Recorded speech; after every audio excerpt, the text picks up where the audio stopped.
नमस्कार दोस्तों, आप सबका स्वागत है मेरे चैनल में। आज मैं आपको जो कहानी सुनाऊंगी उसका शीर्षक है घमंडी रानी। एक गांव में चारुलता उर्फ चारू नाम की एक बेहद सुंदर स्त्री रहती थी। चारुलता को अपनी सुंदरता पर घमंड था। चारू आराम से सो रही थी, तभी उसकी माँ विमला उसे उठाती है और बोलती है, उठ जा कलमुही, सूरज सिर पर चढ़ आया है और तू अभी तक सो रही है। चारुलता बोली, सोने दो ना माँ, थोड़ी देर बाद उठ जाऊंगी। विमला बोली, अरे सूरज निकलने के बाद तो रानियां भी उठकर बैठ जाती हैं और तू अभी उठने का नाम नहीं ले रही है। चल जल्दी उठकर तैयार हो जा, आज तुझे देखने लड़के वाले आ रहे हैं।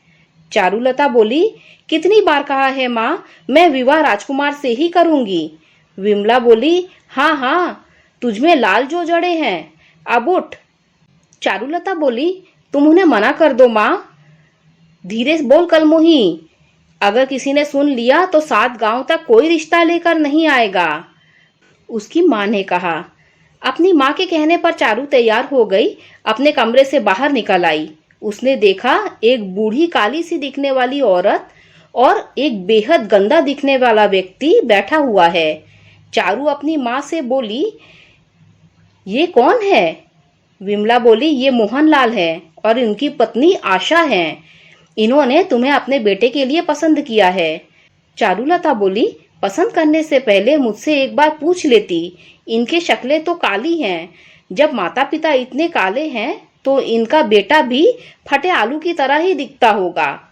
विमला बोली, अरे धीरे बोल, दामाद जी के पास 2 बीघा जमीन है, तेरी सारी जिंदगी आराम से कटेगी।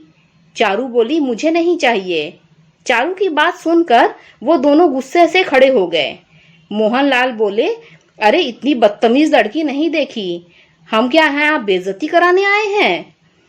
आशा जी बोली, कैसी मिर्च निकल रही है इस लड़की की जीभ से, मेरे लड़के को फटा हुआ आलू बोल रही है। हमें यहाँ बेइज्जती कराने के लिए बुलाया है क्या? चलिए यहाँ से। इतना कहकर मोहनलाल और आशा वहां से चले गए। विमला सिर पकड़कर बैठ गई। तभी वहां चारू की दोस्त मोहिनी मटकी लेकर आ गई। चारू मोहिनी के साथ पानी भरने जंगल चली गई। मोहिनी जंगल में एक कुएं से पानी भरने लगी। तभी उन दोनों की कानों में एक बुजुर्ग के कराहने की आवाज आई। मोहिनी बोली, लगता है कोई बुजुर्ग बेचारा जमीन पर गिर गया है। चारुलता बोली, अरे तो गिरने दे, मुझे क्या। अब क्या ये राजकुमारी गिरे हुए बुड्ढों को उठाने का काम करेगी? मोहिनी बोली, ऐसे नहीं बोलते चारू, हो सकता है कोई बुजुर्ग गीली मिट्टी पर गिर गया हो। मेरे हाथ में रस्सी है, नहीं तो मैं खुद जाकर देख लेती। चारुलता बोली, ठीक है, अगर तुम कहती हो तो देखना ही पड़ेगा। चारू ने देखा कि एक साधु एक पेड़ के नीचे बैठा हुआ उठने की कोशिश कर रहा है। चारू उसकी ओर पहुंचकर बोली, ये क्या बाबा, मुझे तो लगा गिर गए होंगे, लेकिन आप तो पेड़ के नीचे आराम से बैठे हुए हैं। साधु बोले, जुबान मत चला लड़की, मुझे हाथ पकड़कर उठा। चारुलता बोली, ना बाबा ना, आपके हाथ पकड़ने से मेरे हाथ गंदे हो जाएंगे और राजकुमारी अपना हाथ वैसे ही किसी को नहीं देती। साधु बोली, राजकुमारी? अरे नादान लड़की, मेरी कमर में मोच आ गई है, अगर तू मुझे उठाने में मदद करेगी तो वाकई राजकुमारी बन जाएगी। चारू ने साधु को पकड़कर उठा दिया। चारुलता बोली, ये लो बाबा, मैंने तुम्हें पकड़कर उठा दिया, लेकिन मुझे तो अपने अंदर कोई परिवर्तन महसूस नहीं हो रहा है। साधु ने कहा, लगता है तेरी इच्छा किसी राजा से शादी करने की है। तब चारुलता बोली, आपको कैसे पता? साधु ने बोला, तेरी बातें सुनकर, तेरी जीभ तो कैंची की तरह कतर कतर चलती है, लेकिन तू सुंदर है, मांग क्या मांगती है? साधु की बात सुनकर चारू मजाक उड़ाने वाले अंदाज में साधु की ओर देखने लगी। साधु ने बोला, मेरी तरफ ऐसे मत देख, मैं कोई मामूली साधु नहीं हूँ। चारुलता बोली, वही तो मैं देख रही हूँ। बाबा, बोल तो ऐसे रहे हो जैसे जो भी मांगूंगी आप फट से मुझे दे दोगे, लेकिन मत भूलो कुछ देर पहले मैंने आपका हाथ पकड़कर उठाने में मदद की है। अगर आप इतने ही बड़े साधु हो तो अपनी कमर खुद क्यों नहीं ठीक कर लेते हो? इतना बोलकर चारुलता जोर जोर से हंसने लगी। चारुलता को हंसते देख साधु के चेहरे पर क्रोध झलकने लगा।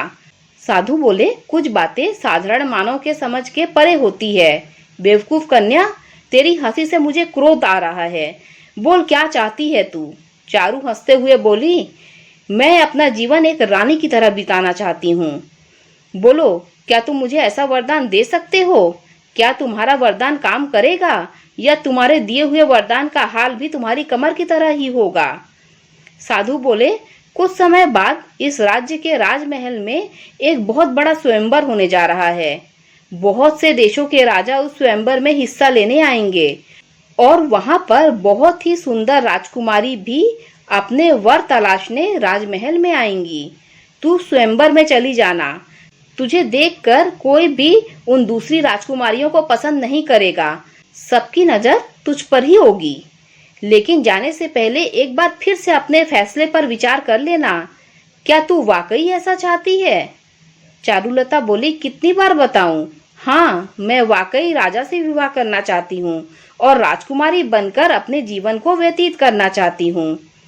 साधु बोले, राजकुमारियों का जीवन देखने में बड़ा सुंदर लगता है बेवकूफ कन्या, लेकिन उनके जीवन में कितनी कठिनाइयां होती हैं शायद इसका अंदाजा नहीं है तुझे। जा, मैंने तुझे वरदान दिया, जैसे ही तू स्वयंवर में जाएगी हर कोई राजा तुझसे ही विवाह करना चाहेगा। इतना कहकर साधु क्रोधित होकर वहां से चला गया। चारू हंसती हुई मोहिनी के पास गई। मोहिनी बोली, क्या हुआ चारू, तू हंस क्यों रही है? चारू ने मोहिनी को हंसते हुए सारी घटना बता दी। मोहिनी बोली, ये मजाक का विषय नहीं है चारू।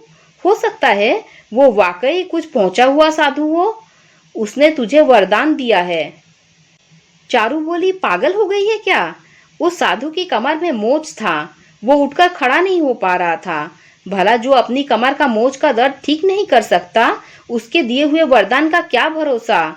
जरूर वो कोई पाखंडी साधु था, बेवकूफ कहीं का। मोहिनी बोली, एक बार कोशिश करने में क्या हर्ज है? हो सकता है वो साधु सही बोल रहा हो और तू जो सपना देखती है क्या पता सच हो जाए। मोहिनी, अब तो तभी पता चलेगा जब वाकई दूर राज्य में स्वयंवर मनाया जाएगा। फिलहाल तो दूर दूर तक कोई सूचना नहीं है कि अपने राज्य में कुछ ऐसा हो रहा है। चारू साधु का मजाक उड़ाते हुए मोहिनी के साथ साथ मटकी उठाए घर चली गई। लेकिन कुछ ही महीने बाद पूरे राज्य में राजकुमारियों के स्वयंवर का ऐलान हो गया। स्वयंवर के बारे में सुनकर मोहिनी खुश हुई और चारुलता के पास आकर बोली, अरे चारू, तुमने सुना? अपने राज्य में एक बहुत ही बड़ा स्वयंवर होने वाला है। अलग अलग देश के राजा स्वयंवर में भाग लेंगे और अलग अलग देशों की राजकुमारियां स्वयंवर में हिस्सा लेंगी। जिस राजकुमारी को जो राजा चुनेगा वह उस राजा की पत्नी बन जाएगी। इसका मतलब वो साधु सही बोल रहा था। चारुलता बोली, मैं भी बहुत देर से इसी बात के बारे में सोच रही हूँ, लेकिन मेरी समझ में नहीं आ रहा, क्या हमें राजमहल में घुसने की इजाजत मिलेगी? मोहिनी बोली, अरे कोशिश करने में क्या जाता है, चल, वो आज ही का दिन है। कुछ ही वक्त के बाद स्वयंवर शुरू होने वाला है। कहीं ऐसा ना हो वक्त निकल जाने के बाद तेरे पास पछताने के अलावा कोई रास्ता ना हो। मोहिनी की बात सुनकर चारू की आंखों में चमक आ गई। वो मोहिनी के साथ राजमहल की ओर चली गई। वो दोनों राजमहल के गेट पर जा पहुंचे तभी सैनिक ने उनको रोका और कहा, तुम अंदर नहीं जा सकती, यहाँ आम नागरिकों के लिए जाना मना है। इतना कहकर जैसे ही सैनिक की निगाह चारू के ऊपर पड़ी, पता नहीं उसे क्या हो गया। वो बोले, तुम तो वाकई बहुत सुंदर हो। लगता है तुम कहीं की राजकुमारी हो जो वेश बदलकर राज्य घूमने के लिए निकली है। जाओ, अंदर जाओ, इससे पहले कि तुम पर किसी की नजर पड़ जाए। और वह तुम्हारे साथ कौन है? उस सैनिक की बात पर चारू मुस्कुराती हुई बोली, ये मेरी दासी है मोहिनी। ये हमेशा मेरे साथ रहती है। अब जल्दी से मेरा रास्ता छोड़ो और मुझे अंदर जाने दो। सैनिक ने उसे तुरंत अंदर जाने की इजाजत दे दी। मोहिनी को चारू की ये बात बिल्कुल पसंद नहीं आई। मोहिनी आहिस्ता से बोली, ये क्या चारू, तेरे तो अचानक ही तेवर बदल गए। उस सैनिक ने गलती से तुझे राजकुमारी क्या समझ लिया? तुमने तो मुझे दासी ही बना दिया। चारुलता बोली, अरे छोड़ ना, क्या फर्क पड़ता है, चल चल अंदर चल। अंदर एक बहुत बड़ा स्वयंवर चल रहा था। उस स्वयंवर में राजा वीर सिंह, रतन सिंह, धीर सिंह, विजेंद्र सिंह सिंहासन पर बैठे थे और सामने बैठी रानियों को प्यार भरी नजर से देख रहे थे। तभी वहां चारू और मोहिनी आ गई।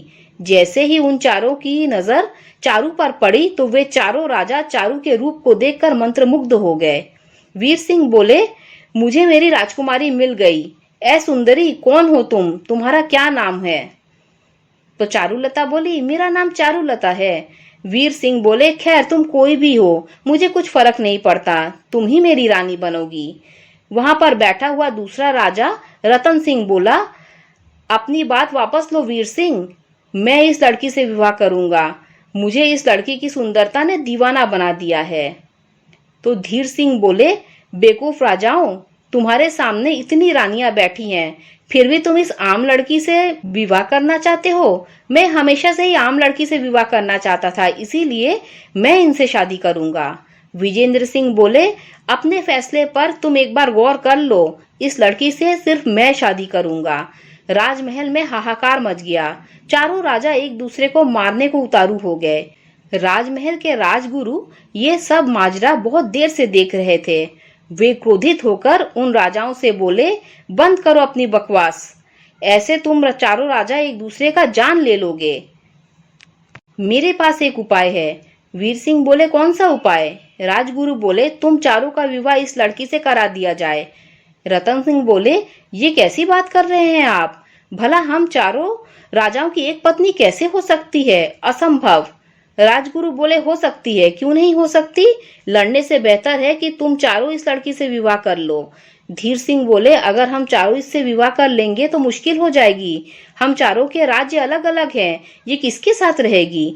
राजगुरु बोले, इसे हर राजा के साथ एक एक महीने रहना होगा, फैसला हो चुका है। राजगुरु की ये बातें चारों राजाओं को पसंद आ गई, मगर यह देख चारू के होश उड़ गए। उसने मोहिनी की ओर देखा और कहा, अरे मैं तो सिर्फ एक राजा की रानी बनना चाहती थी मोहिनी, लेकिन मुझे 4 राजाओं से विवाह करना पड़ेगा, मेरी तो हालत खराब हो जाएगी। मोहिनी बोली, तुझे बड़ा शौक था ना रानी बनने का, लगता है उस साधु ने तुझे जरूरत से ज्यादा वरदान दे दिया। चारू, तू एक राजा की पत्नी नहीं बल्कि 4 राजाओं की पत्नी बनेगी। चारुलता बोली, मुझे किसी की रानी नहीं बनना। इतना कहकर चारू वहां से भागने ही लगी थी कि तभी राजगुरु ने चारू को पकड़ने का आदेश दे दिया। चारू के पास अब उन चारों राजाओं के साथ विवाह करने के अलावा और कोई रास्ता नहीं बचा। चारू का विवाह उन चारों राजाओं से हो गया। विवाह होने के बाद वीर सिंह बहुत खुश हुए। बोले, सबसे पहले इस सुंदरी पर मेरी नजर गई थी, क्योंकि ये मेरी रानी बन गई है, इसीलिए ये मेरे साथ रहेगी। रतन सिंह बोले, ऐसे तुममें क्या लाल जड़े हैं जो ये सबसे पहले तुम्हारी रानी बनेगी? मत भूलो वीर सिंह, ये मेरी पत्नी है, इसीलिए सबसे पहले ये मेरे साथ रहेगी। धीर सिंह बोले, नहीं, मेरी रानी सबसे पहले मेरे साथ रहेगी। उन तीनों की बात सुनकर राजा विजेंद्र सिंह गुस्से से लाल पीला हो गया। वह तुरंत तलवार निकालकर बोला, तुम तीनों राजाओं का अंत मेरे हाथों लिखा है। वैसे भी तुम तीनों पर हमला करने ही वाला था, लेकिन मुझे तुम तीनों पर हमला करने का कोई बहाना नहीं मिल रहा था। ये सिर्फ मेरी रानी है और सिर्फ मेरे साथ रहेगी। मैं अपनी रानी को किसी को हाथ भी लगाने नहीं दूंगा। वीर सिंह बोले, मत भूल, हम सब ने इसी सुंदरी से विवाह किया है। और क्या बोला? हम तीनों पर वार करने वाला है? इसका मतलब पिछले महीने जो गुप्तचर मेरे राज्य में पकड़े गए वो तेरा ही भेजा हुआ था? विजेंद्र सिंह बोले, हाँ, मेरा भेजा हुआ था। तुम तीनों राजाओं की भलाई इसी में है कि चारुलता की तरफ देखना छोड़ दो। चारुलता सिर्फ मेरी पत्नी है। वीर सिंह बोले, बेवकूफ राजा, तुम राजगुरु के आदेश का अपमान कर रहे हो। विजेंद्र सिंह बोले, भाड़ में गया राजगुरु का आदेश, भाड़ में जाओ तुम सब। मैं नहीं जानता कि रानी का विवाह तुम तीनों के साथ हुआ है। सच तो यह है कि यह सुंदरी पहली नजर में ही मुझसे प्यार हो गया था। राजगुरु बोले, बंद करो अपनी ये बकवास राजा विजेंद्र सिंह, तुम मेरे आदेश के खिलाफ जा रहे हो। मैंने लड़ाई रोकने के लिए इसका विवाह तुम चारों से करवाया है। विजेंद्र सिंह बोले, मुझे फर्क नहीं पड़ता, अब तो जो जीतेगा वही रानी को लेकर जाएगा। इतना कहकर राजा विजेंद्र सिंह ने तलवार निकाली। एक ही वार से राजा वीर सिंह को घायल कर दिया। वीर सिंह बोले, तेरी इतनी हिम्मत, तूने मेरे ऊपर हमला किया, अब तेरी खैर नहीं। इतना कहकर वीर सिंह ने अपनी तलवार से राजा विजेंद्र सिंह पर खतरनाक वार किया।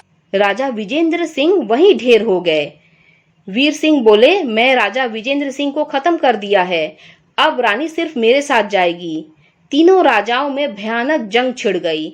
चारू सिर पकड़कर वहीं बैठ गई।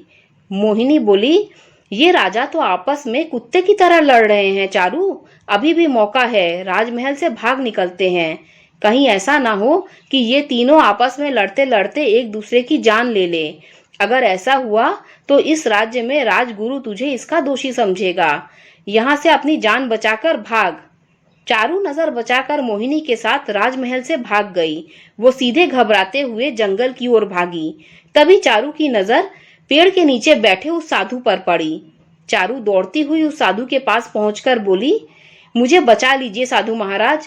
साधु बोले, क्या हुआ कन्या, तुम इतनी घबराई क्यों हो? क्या तुम आज स्वयंवर में नहीं गई? चारू ने सारी घटना साधु को बता दी। साधु बोले, तुम तो रानी की तरह जीवन व्यतीत करना चाहती थी। एक नहीं बल्कि चार राजाओं ने तुम्हें पसंद कर लिया और तुमसे विवाह कर लिया। ये और बात है कि वो आपस में लड़ रहे हैं, एक को अपनी जान गंवानी पड़ी। राजमहल में अक्सर ऐसा होता है, राजा बनते हैं और लड़कर खत्म हो जाते हैं, लेकिन तुम्हें इससे क्या, तुम आराम से अपना जीवन एक राजा के पास रहकर गुजार सकती हो। चारुलता बोली, मुझे क्षमा कर दीजिए बाबा, मेरे सर से रानी बनने का भूत उतर चुका है, मैं चार राजाओं की रानी नहीं बन सकती। साधु बोले, 4 नहीं 3, एक तो मारा जा चुका है। चारुलता बोली, जो भी हो, अब मैं रानी नहीं बनना चाहती। साधु को चारू को देखकर तरस आ गया। उसने देखा चारू की आंखों में पश्चाताप के आंसू बह रहे थे। साधु ने मुस्कुराकर जवाब दिया, जाओ अपने घर जाओ। उस राजमहल में कौन सी सुंदर कन्या आई थी, यह हमेशा एक रहस्य रहेगा। राजमहल के लोग कभी नहीं जान पाएंगे। इतना कहकर वह साधु वहां से चला गया और चारू चुपचाप अपने घर आ गई। उस दिन के बाद चारू के दिल से रानी बनने का भूत उतर गया। दोस्तों, अगर आपको घमंडी रानी की ये कहानी अच्छी लगी हो तो लाइक कर दीजिए, मेरे चैनल को सब्सक्राइब कर दीजिए। जब आप मेरे चैनल को सब्सक्राइब करें तो बेल का आइकन भी प्रेस कर दीजिए, जिससे मेरी आने वाली सारी कहानियां आप तक सबसे पहले पहुंच जाएगी। Thanks for listening.